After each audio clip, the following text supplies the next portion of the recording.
Okay, welcome to the video for Mobile HCI to cover the Mobile HCI lectures that we missed. So, Mobile HCI in itself is concerned with portable and personal devices, but also with the services to which these enable access. So that provides quite an all-encompassing view of what mobile is. And I think it's important that we're not just focused on those devices anymore. A lot of historical HCI is focused on the development of a device, but now they're so ubiquitous, they're so much a part of what everybody does, a part of how everybody interacts with services via the internet and things that they're connecting with, that if you didn't include the services, you wouldn't really be given a full view of what a mobile HCI experience is about. So, that being said, if we go back to start with devices, this is kind of the evolution on a broad scale of mobile devices. So, phones were the first mobile devices that were broadly used. So, to start with, they made phone calls, and that was pretty much it. And then they started being able to send text messages. There was then the very early days of mobile devices on having internet access, so WAP. So rather than having www. You would have WAP. So it was the very first mobile internet, way before the idea of mobile first or, kind of degradation of larger desktop sites into mobile friendly versions. This was the very first version. It was designed specifically for mobile. And it was administered, designed, and implemented completely separately from the web desktop. So we kind of moved away from that concept once we started looking at mobile devices as we see them now as smartphones. So if you think of what a smartphone is capable of, you think of the amount of sensors it has on it compared to earlier mobile phones.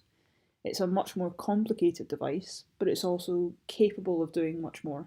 And the more things that it's capable of, the more somebody wants the device, the more desire there is for that particular piece of technology. But also the bigger the challenge in terms of how you interact with all of this information at the one time. So just to give you kind of an idea that this isn't a new problem.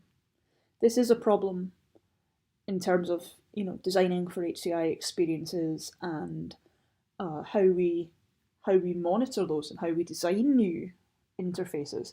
But these are things that have happened quite some time ago. So the first iPhone was only sold in 2007.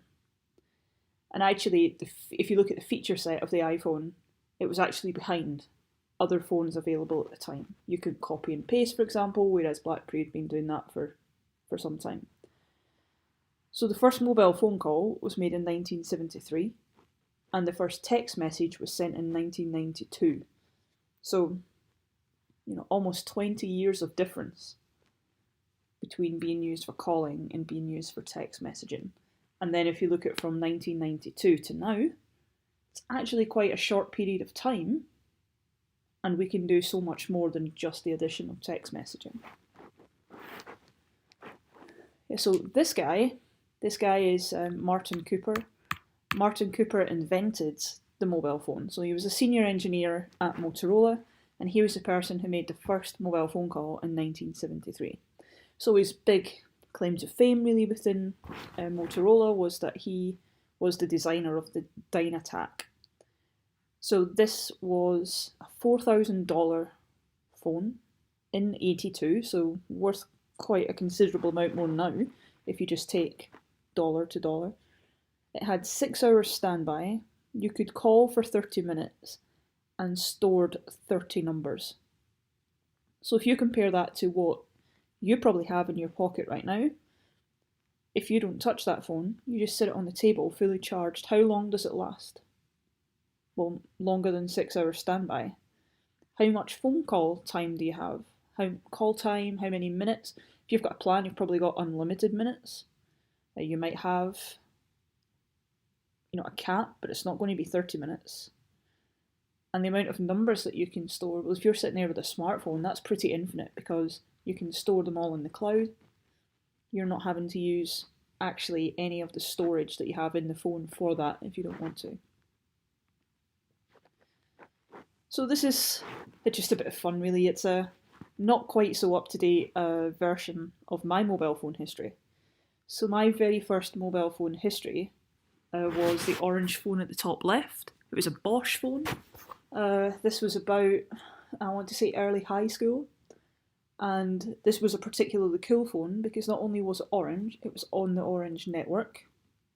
So that was very cool. It literally made phone calls and sent texts. It did nothing else. There were some built-in games, but built-in games didn't really come to prominence until you start to look at the 3310, which is this one, for anyone who doesn't know. So the 3310 was fairly indestructible. It lasted for days and days on a battery charge. The main thing that the 3310 has become known in cult history for is Snake. So the game Snake really came to life as a huge thing on a Nokia 3310.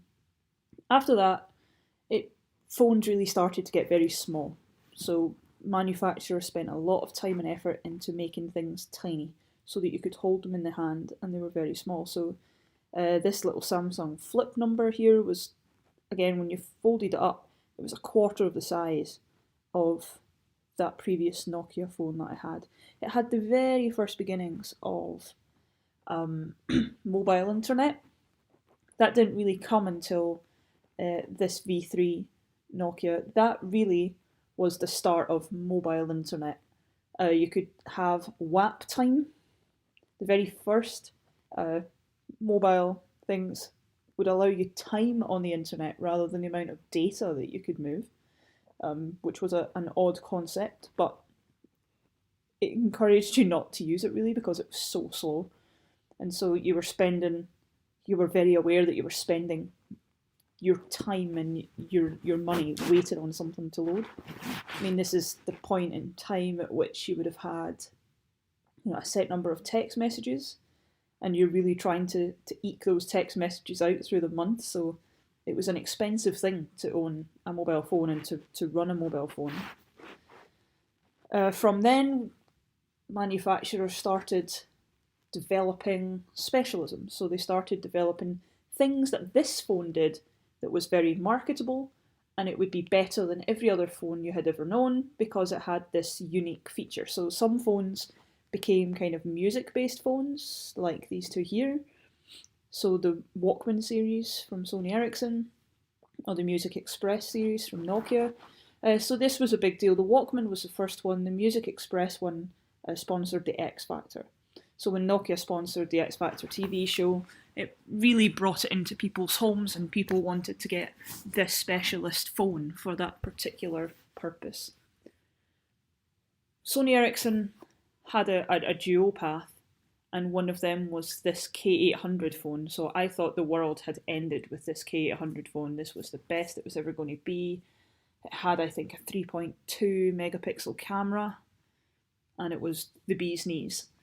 It's really, if you look back at my holiday pictures now, they're the size of a postage stamp. But this was how it was sold. I then went through a series of just other kind of music phones until I started getting email on my phone with my first BlackBerry.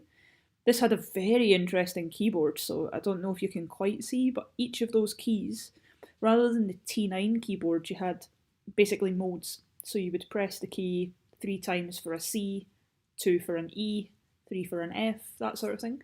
This one had the QWERTY keyboard layout, and each key was typically 2, so to get a W you had to press twice, QW, an R you press twice, ER.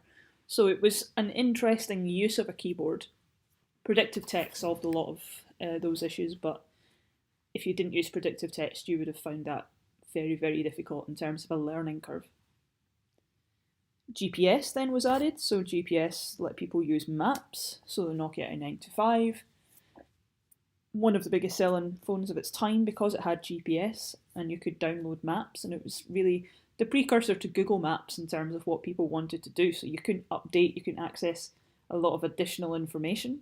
You could pretty much get to a location as long as you knew where that location was before you started. So it ran into the problems that you have with a lot of car sat navs had at the time. How do you keep it up to date? But very well received. It also had a 5 megapixel camera that sent people nuts over the phone. From that, really smartphones were where it was introduced. I avoided the first iPhone because I was a BlackBerry user at the time. And in terms of feature set, it didn't really make sense. I felt like it would have been a backward step in terms of tech, and by that point I was super into just spec. Spec was how people identified phones.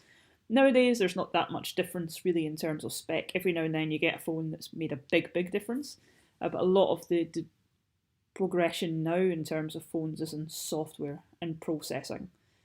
So, there is a new phone coming out with 5 lenses, for example. That's clearly a hardware addition, and that's why it's made a lot of news within the tech community and industry. But a lot of it is about software and post-processing of images and that sort of thing. So that's just a brief kind of interesting, perhaps, foray through my development of mobile phones. From the more kind of interesting early ones, it just becomes very much the same, that you just update to an iPhone. Of course, I switched to an Android about a year ago, maybe slightly less, and I'm now on that track. I just keep replacing an Android. So when we talk about mobile devices, we talk a lot about mobility. So what do I mean by mobility? So in the past, mobile HCI was about being on the move. So it was about needing access to information while you were away from home.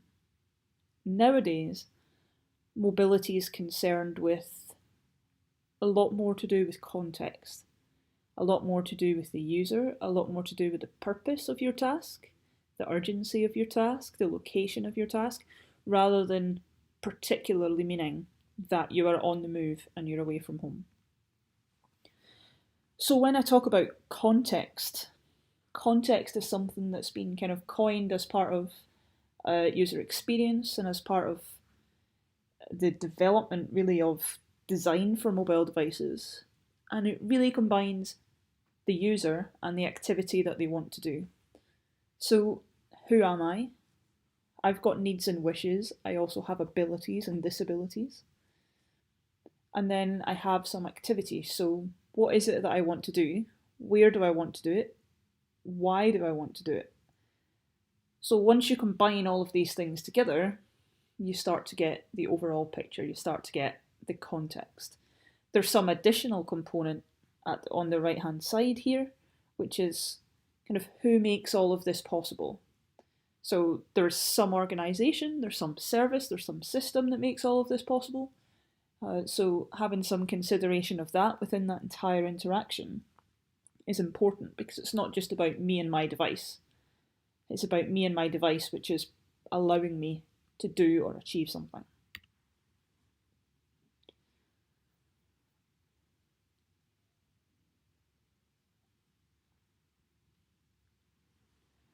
So if we look at this idea that mobile is no longer specifically mobile, and look at some typical usages of the device throughout the day.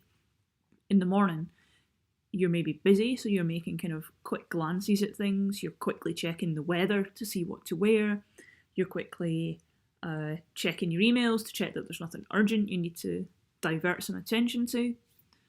On the way to work, that's very variable depending on which type of transport you have. If it's on the bus, you might be doing something that's a bit more kind of functional, a bit more kind of you're looking at emails, you're planning your day, that sort of thing. At work, if you consider that you might not be using mobile devices or personally using mobile devices, for personal purposes, that tends to be quite sporadic.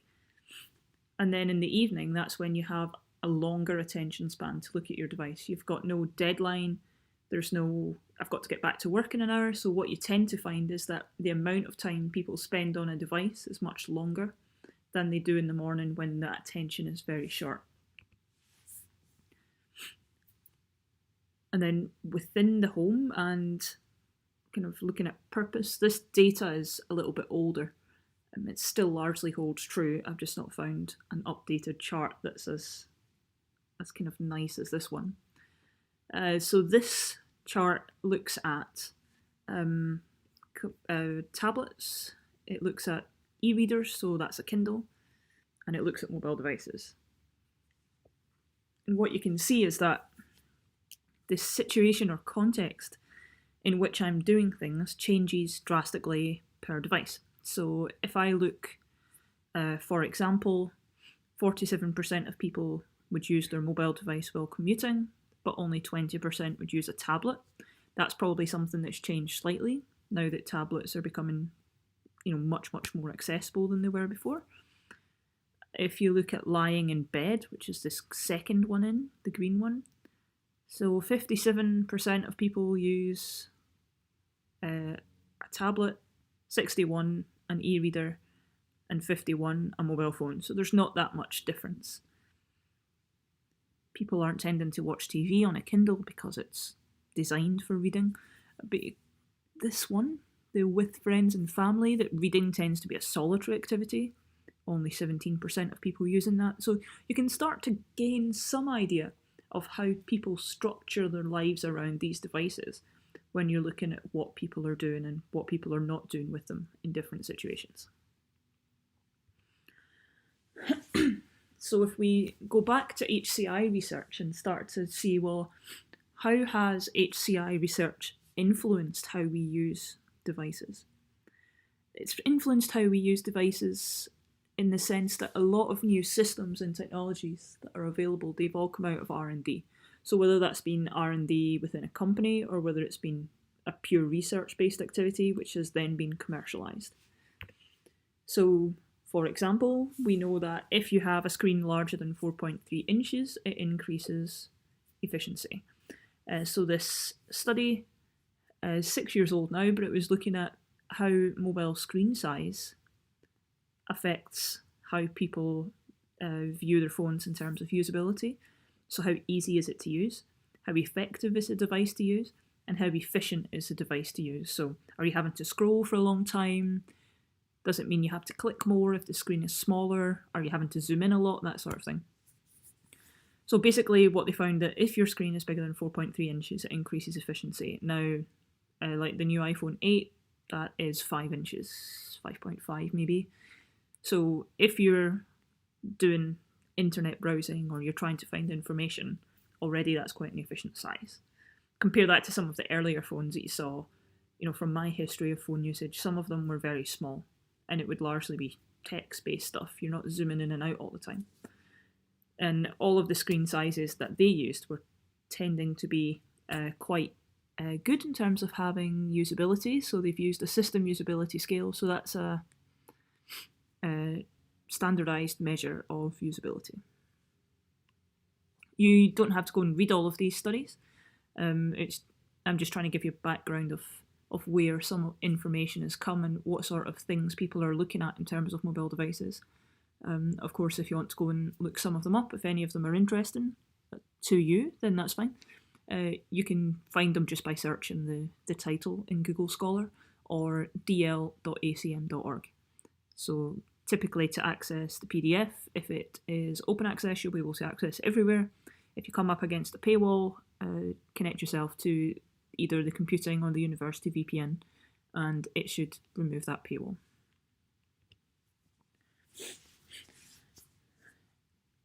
Yeah, so this study, for me, is very interesting. So it's looking about landscape versus portrait and which is faster to use. So what they did for this study was they asked people to find targets. They asked people to find, to click on things, and they moved those things around the screen. So start, middle, and end was how they described it. Basically, start is the top third, middle is the middle third, and end is the bottom third of the device. And they measured from top to bottom whether it's in portrait or landscape. And what they found was that if you're trying to find something in a landscape mode, it's faster than portrait if you don't know what you're looking for. So if you're told to look for something and you've never seen it before, so you're truly looking for it, then landscape is a better option. The more buttons there are in a layout, so for layout, if you consider like all the apps on your phone and how those apps are laid out in like a grid type structure, the more buttons there are in that structure, the more distinct it is to determine how easy it is. So the difference between middle to end to start is going to be easier for you to see.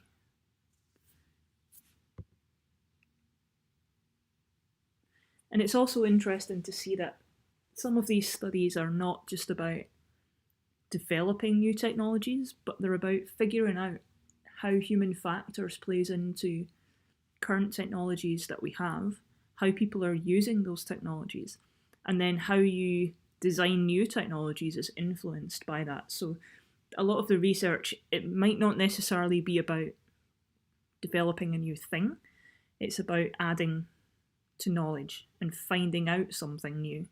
And in this case, you're finding out how people use landscape versus portrait, but we can use that when we start to develop systems that are about information seeking or information gathering. We can use mobile phones. Mobile phones are an easy thing to use if you want to encourage someone to change behaviour, because people are very motivated by technology and people are very encouraged by technology. So gamification is something that can be used to great effect in serious games. So by serious games, I mean games that have some kind of gameplay, they have some game mechanics, but the purpose behind the scenes is not to play the game, but it's to encourage you to provide some data. So in this case, the researchers have developed a game which encourages people to track their heart rate. So if someone has perhaps had a heart attack or they have cardiovascular issues, you need to monitor your heart rate, because changes in your heart rate are what are going to show that your condition is changing. But people don't do it because there's no immediate reward for recording your heart rate, and you can record your heart rate for many years and it won't change. So people become quite disheartened and think, well, what's the point in recording it, because it's never going to change. So these guys developed some kind of gaming which would allow people to play. So you can go and download the game actually from that URL there. But what they found also was that these recordings were accurate. So they were using, you can download them now, heart rate monitors for your phone. They used an algorithm that will detect very subtle changes in the colour of your finger when blood passes through. And if you put that finger against the camera, you can actually start detecting changes in your heart rate. Some phones have a heart rate sensor built in. Some kind of smart bands and smartwatches have them as well now. Tend not to be activated in the UK as much because we don't use them for insurance purposes. So the Fitbit I'm wearing in the US, that heart rate, I can record my heart rate, but I can't record specifics of my heartbeat. Whereas in the United States I can, because I can submit that information to my insurer and see a reduction in my premiums.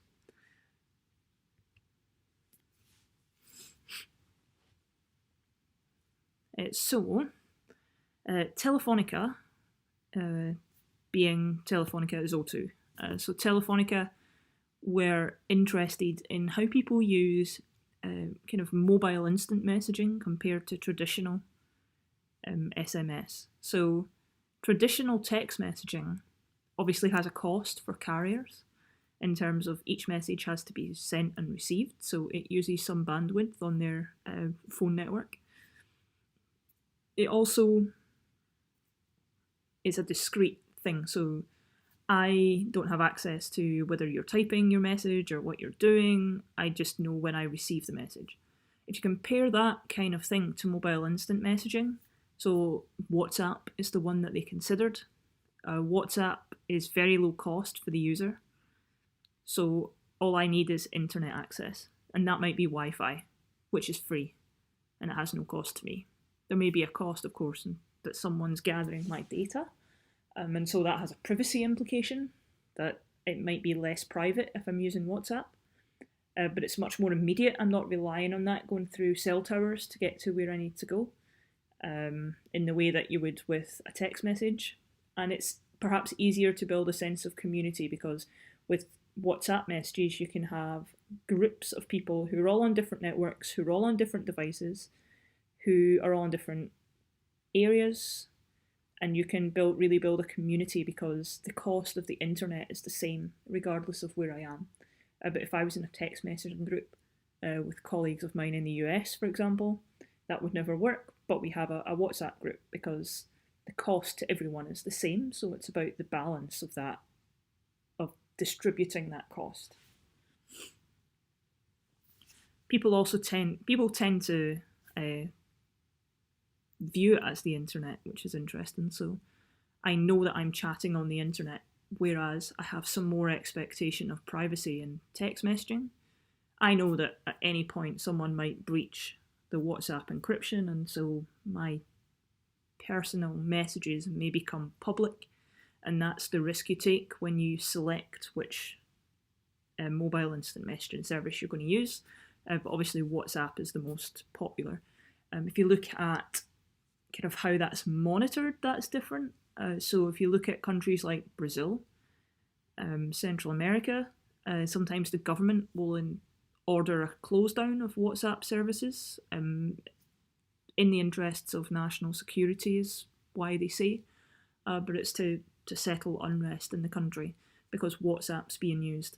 If you look at some big terrorism incidents, they've been organised via WhatsApp because of that encryption. It's explosive in terms of when that becomes public, so celebrity leaks, and that's all over the papers that someone's WhatsApp messages were leaked. But because of that community, that's why people still pick it. So what are the challenges for designing for mobile? So we can go and research all that we have in mobile devices. We can figure out how people use them and why people use them, but what are the challenges that we've identified through that research that we now need to work to overcome? So text entry or item selection is the biggest problem on a mobile device because you've got minimum real estate, really. So when you put that keyboard on, your icons tend to be smaller, so the letters are smaller, certainly smaller than my finger, so that if I press it, I'm not sure that I've selected it. So solutions that we have, you can select on release. So in the image you can see a finger and the letter E is just above it. So I've got that offset display. And then when I let go, that's what's going to give me the E. I can use swipe. So swipe keyboard, my finger's constantly moving, so I'm not really stationary on any point. And the predictive value of that is huge in terms of the perceived physical effort. So if you ask a group of people to compare typing on a standard QWERTY keyboard versus using swipe, provided that you have some experience of swipe, and that only needs to be a very minimal experience, your perceived physical load is much less. You perceive that you're making much less effort to swipe.